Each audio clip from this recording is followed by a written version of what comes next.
guys, it's me again, and today's video is so super exciting for me because this is actually one video that you voted on. I had this list last time going on my Instagram story where I wrote all these questions down that I get asked a lot, and I wanted to ask you which of the questions you were mostly interested in, so I let you vote, and this was the result. And today's video is all about fear and how dangerous it is in reality to travel solo, especially for girls or for guys. Doesn't really matter because we're all on the same boat. So this video is purely based on my own experiences in the last almost 6 months of traveling alone in the van. And I know there's a lot of people out there who want to travel solo, but they feel a little bit scared, or they don't even know if they should do it alone, and they don't find anyone who wants to do it with them, so they don't do it at all. And I'm just gonna give you my experiences in the last 6 months, and we're gonna talk a little bit about it. This video is also going to be separated in 2 parts. First of all, we're going to talk about how dangerous it is now in reality, or how it was for me at least. And then we're going to talk about how to overcome fear so we can move closer to our dreams to travel, or whatever kind of dream we have. Okay, so let's start. In the last couple of months where I was traveling, and it was mostly in Europe, I'm still in Europe of course, so I cannot talk about other countries. And of course there are differences between countries about safetiness, I would say. Although I don't want to be too judgmental before I've been traveling there, I will still also go to some other places to see how dangerous it is in reality and make a new video about it. But yeah, in the last couple of months that I've been traveling, I probably had to face like 3 times where I was actually feeling kind of a little bit dodgy and scared. But one of the times where actually that I put myself into the situation, I actually have a link here. I also talk a little bit about danger and everything, how the differences are between traveling solo as a girl and man. So this is a link, you can check it out. I was in a mountain and I'm telling you the whole story there, and it was a mountain situation where I was like so scared, but that was like my fault. And then there were 2 other situations where I felt a little bit weird. There was one time when a guy kind of like parked next to me and he stayed longer, and he was kind of a little bit observant. But yeah, I was talking about it a little bit in my Instagram stories. Outside of my car there is a guy, and he was here this afternoon and kind of just watching and, you know, looking how I cleaned my car, but he didn't approach me. So I don't know if he knows me already and he wants to talk to me, but he's back again here and I feel a little bit weird. And thank you all so much for caring. I'm sorry, that was a little bit of a 30 minutes drama. He's gone and I can dance all naked again in my car. So yeah, this guy was there. He didn't really do anything. It was just kind of a dodgy feeling because he was a little bit more observant, or like maybe he wanted to approach me but he didn't. And the other time was like I was parking a little bit more in the city, and there were 2 young guys. I think they were really young, and they were like kind of hitting against my car just like 2 times, and then they run away and they came back and hit again, like just like with the fist, like not hitting really hard, just like giving it a clap. And I was a little bit scared because I was thinking, why would they do it?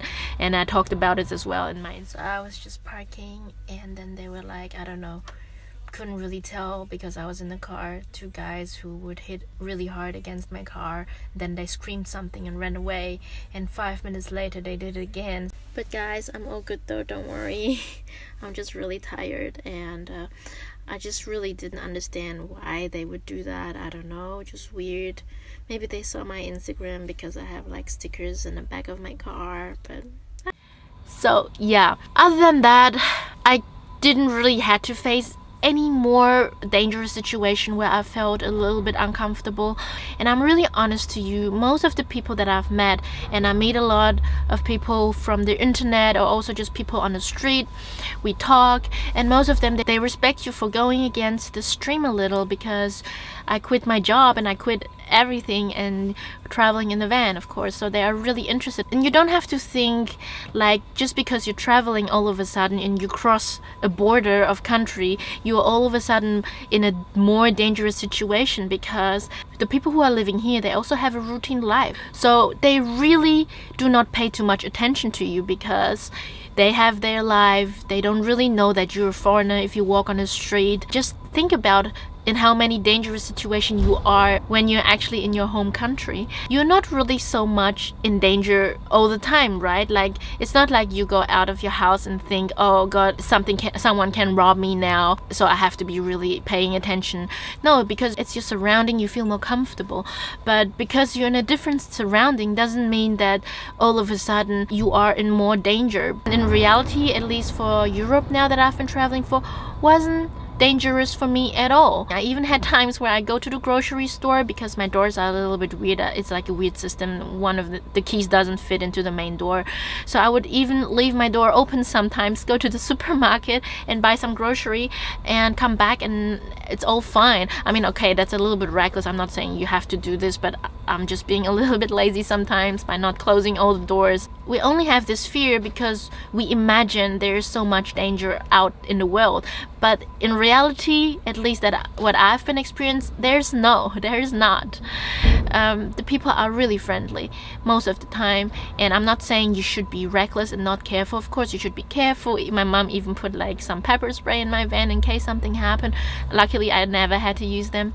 That's what I'm saying. It's more the way you think about danger and about the fear. It's like I'm sitting in the van and imagining there will be a big storm outside tomorrow and the lightning is going to hit me. It's like you just make it up in your mind, although it's not there in the present moment right now. So in reality, there's not a real danger, but worrying and fear leads to think about it as there is, and then you get scared and it will restrict you from your action. It will hold you back, you know.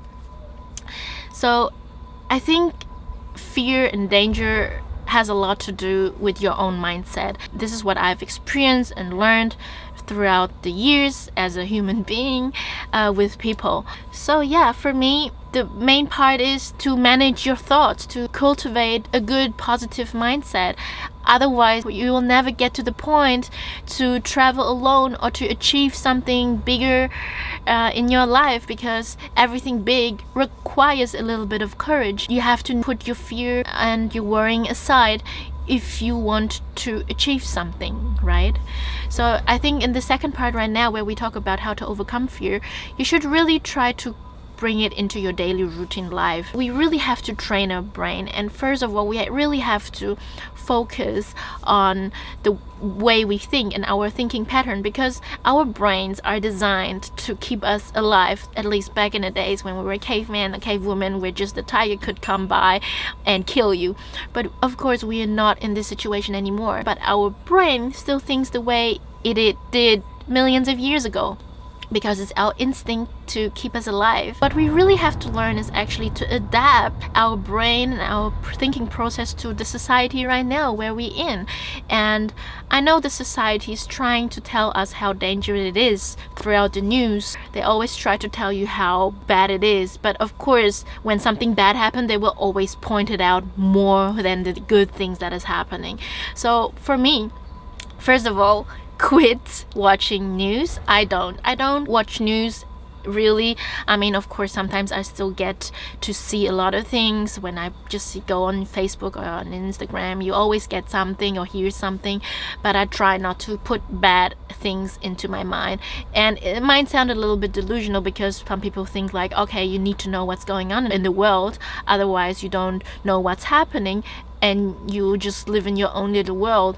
But then I'm thinking, what is so bad about it? What is so bad about it if I create my kind of own reality? Although when I look around in the real world, like right now, I step out of the car, I see the beauty, you know. I see, you just have to pay attention. I see old couples holding hand, the guys holding an umbrella for the lady, or I see people helping old ladies crossing on the street. I see all that, and this is what I focus on. And I'm not saying there's no bad things happening, but I'm saying I'm paying more attention on the good things than bad things. So my brain starts to get into the circle of a positive, good thinking, and the more you think that way, the more you see the beauty instead of the danger. We have to really be aware of what we think and when we think it and how to change that thought. And even if we catch ourselves thinking about something bad, we can transform this thought into a positive thought or give it to a positive feeling to it. I think that's really one of the biggest part, or my biggest strength that I've cultivated throughout the year, a good positive mindset that will help me to achieve almost everything I set my mind into. I wouldn't even say almost, it's like everything I set my mind into. Another thing is that I also talked in some previous videos is the fact that you should go out of your comfort zone. Do little things that scares you a little bit day by day. It can be little things. It can be just talking to strangers when you're afraid about it. Doing little things, and you will see how much you're capable of, or if you're scared to touch, I don't know, an animal or whatever. And when you do it, and the more you do it, the more it becomes a routine, the more you'll get used to it, and you don't get scared about this at all.